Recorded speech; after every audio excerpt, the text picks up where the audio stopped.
मैं डॉक्टर आशा रेगर, सहायक आचार्य, राजकीय विधि महाविद्यालय अलवर में अध्यापन का कार्य करवाता हूँ। आज हमारा विषय है माध्यस्थम एवं सुलह अधिनियम 1996 तथा विवादों का वैकल्पिक निस्तारण। आज हम अध्ययन करेंगे माध्यस्थम एवं सुलह अधिनियम 96 के भाग 3 पर, जिसमें सुलह, विवादों का वैकल्पिक निस्तारण, कंसाइलेशन, अल्टरनेटिव डिस्प्यूट रिड्रेसल के बारे में अध्ययन करेंगे।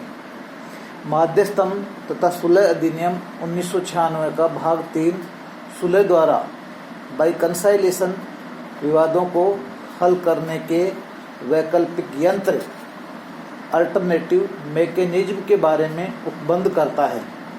यह तरीका माध्यस्थम तथा न्यायालय द्वारा विवाद के हल की अतिरिक्त क्रियाविधि का तरीका है।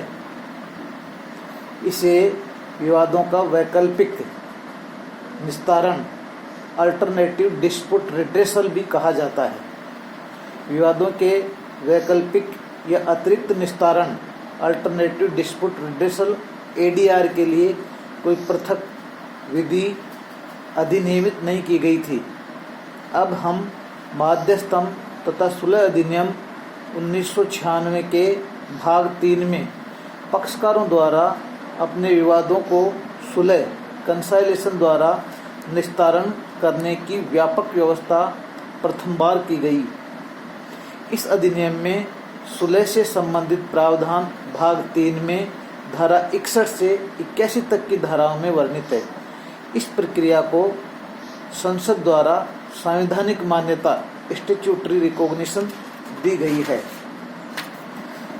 सामान्यतः सुलह का तात्पर्य विवादों के मुकदमेबाजी के बिना निस्तारण से है। सुलह एक ऐसी प्रक्रिया है जिसमें सुलहकर्ता कंसाइलेटर की भागीदारी के माध्यम से विवाद के पक्षकारों के मध्य वार्ता जारी रहती है। माध्यस्थम तथा सुलह के मध्य प्रमुख अंतर यह है कि माध्यस्थम में विवाद का हल माध्यस्थम अधिकरण के निर्णय द्वारा होता है, जिसे पंचाट अवार्ड कहा जाता है, जबकि सुलह कंसाइलेशन में विवाद का निर्णय पक्षकारों के उस निष्कर्ष से होता है जो सुलहकर्ता की सहायता से निकाला जाता है। सुलह से संबंधित नियम प्रथम बार माध्यस्थम तथा सुलह अधिनियम 1996 के भाग 3 में किया गया है, जिनका मुख्य आधार संयुक्त राष्ट्र संघ के व्यापारिक अंतर्राष्ट्रीय आयोग सुलह विधि के नियम, United Nations Commission on International Trade Law UNCITRAL conciliation rules हैं। सुलह या मध्यस्थता, कंसाइलेशन और मीडिएशन तथा माध्यस्थता आर्बिट्रेशन में अंतर है। सुलह या मध्यस्थता में अंतर सुलहकर्ता की सहायता से स्वयं विवादों का हल करते हैं, जबकि माध्यस्थम के अंतर्गत निर्णय अन्य व्यक्ति जिसका चयन पक्षकार करते हैं के निर्णय को पक्षकारों की सहायता के आधार पर पक्षकारों पर बाध्यकारी किया जाता है, जिसके लिए न्यायालय का माध्यम भी अपनाया जाता है। यहाँ विवाद के पक्षकार सुलहकर्ता की सहायता से तथा उसके प्रयासों से दोनों पक्षकारों को मान्य निष्कर्ष पर पहुंचाते हैं। विवाद के पक्षकार मुकदमेबाजी या माध्यस्थम, लिटिगेशन और आर्बिट्रेशन के पूर्व सुलह कंसाइलेशन का सहारा ले सकते हैं। इस अधिनियम के भाग 3 द्वारा धारा 61 में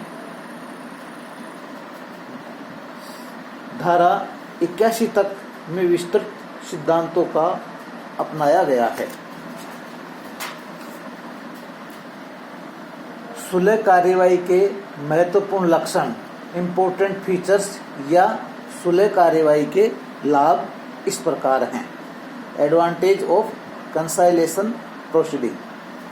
नंबर 1, सुलह कार्यवाही की विपक्षहीन प्रकृति।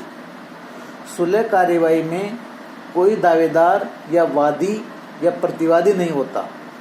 विवाद के पक्षकार द्वेष तथा प्रतिद्वंद्विता के बिना समझौते द्वारा विवाद का हल करते हैं। नंबर 2, कार्यवाही की स्वैच्छिक प्रकृति। कोई भी पक्षकार सुलह कार्यवाही प्रारंभ कर सकता है या बीच में छोड़ सकता है, जिससे आगे के खर्च से बचा जा सके। नंबर 3, शिथिलनीय प्रक्रिया। विवाद के हल के लिए त्वरित तथा खर्चहीन कोई भी प्रक्रिया को अपनाने के लिए सुलहकर्ता स्वतंत्र है। नेक्स्ट, सुलह का निर्णय संस्तुति के रूप में होता है। यहाँ विवाद उभय पक्षी करार द्वारा हल किए जाते हैं। उसमें निर्णय थोपा नहीं जाता है। थैंक्स।